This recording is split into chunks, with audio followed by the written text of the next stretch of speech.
bus to go on an environmental justice tour in Port Arthur, Texas.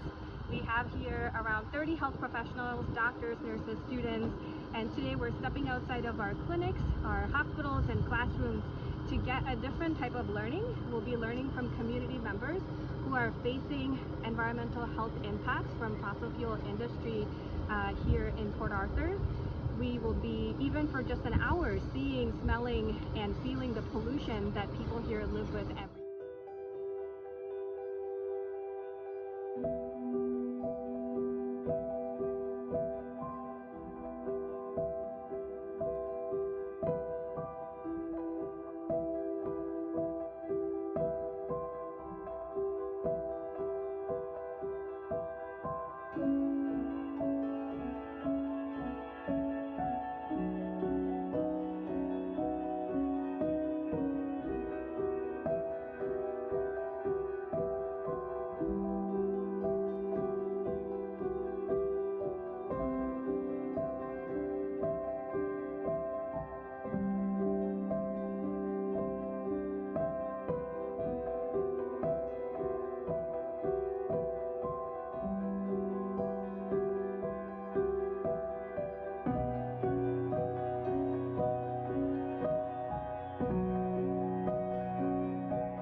People here do not have medical care and protection or medical insurance.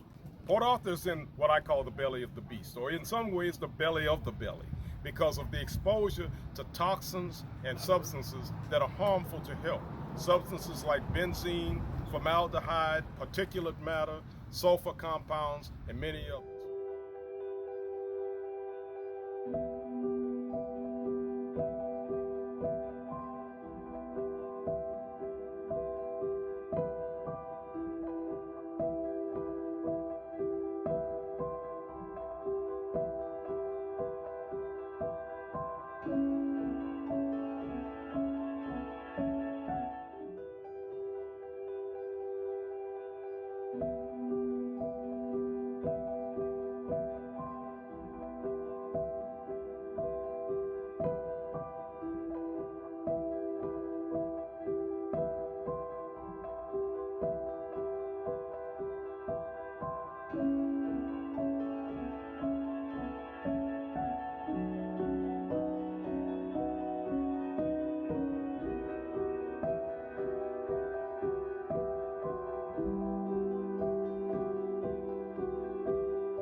Advocates that are here with us for this fence line community health fair in Port Arthur, Texas, are vital in terms of the research that needs to be done to prove or find if there's a correlation between the industrial pollution from the largest refineries in the country, if not the world, and other petrochemical facilities to the health problems and issues people have.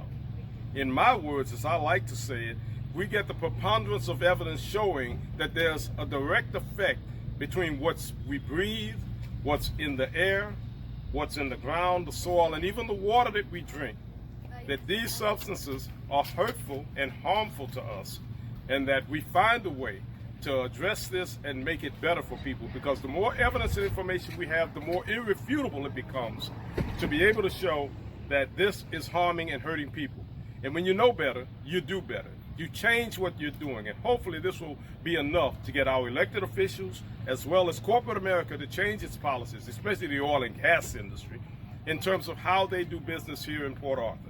We're in the belly of the beast. Whatever's going on in the petrochemical space, it's happening here. From carbon sequestration to hydrogen hubs to crude oil and LNG exports to just the general production of oil and gas for this nation and the rest of the world. We pay a price for that, and the price we pay is with our lives and our health. So I'm thankful to the health professionals and many that have come here to help us in this fight, to be able to show the correlations and links, and to help us be advocates to show that Port Arthur is indeed the canary in the cage, and that canary is dying. And if it happens to us, it can happen to you.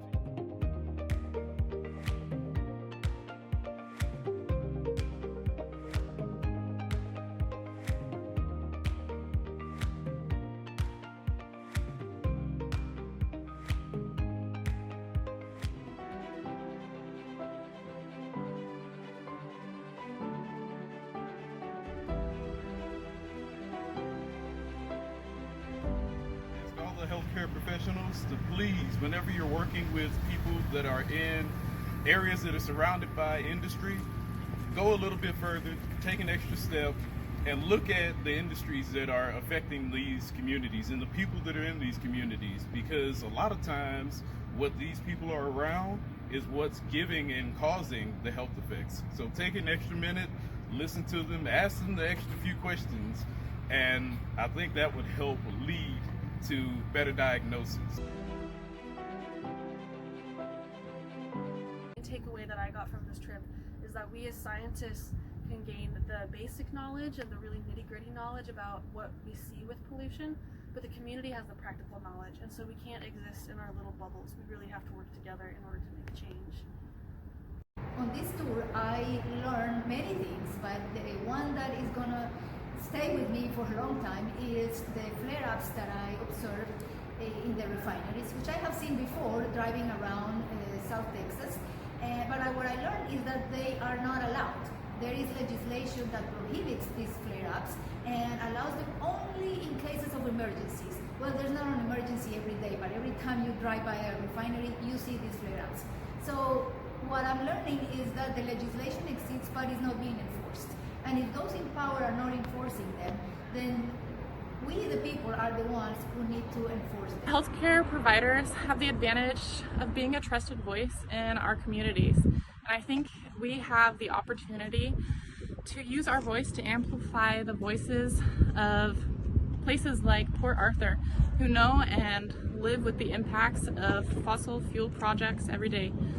Together, I believe we can learn and build healthier and happier futures.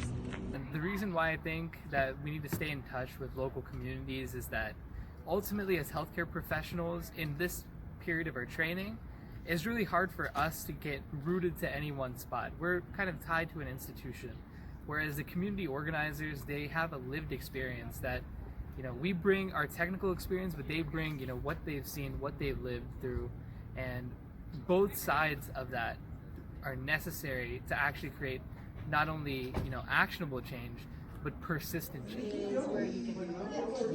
Hey, Laalitha, what are you doing?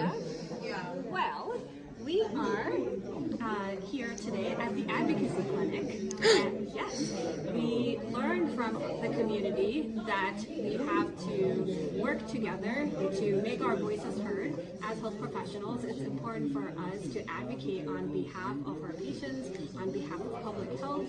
And so we're here today submitting comments to make sure that no new LNG facilities are built on the Gulf Coast. Oh, awesome. Are you just doing it online? It's that easy? It is that easy, yes. Wow. Get involved with the Medical Consortium and PSR. Okay. And you can submit comments to the federal government and make your voices heard. Amazing. Thanks for letting me know.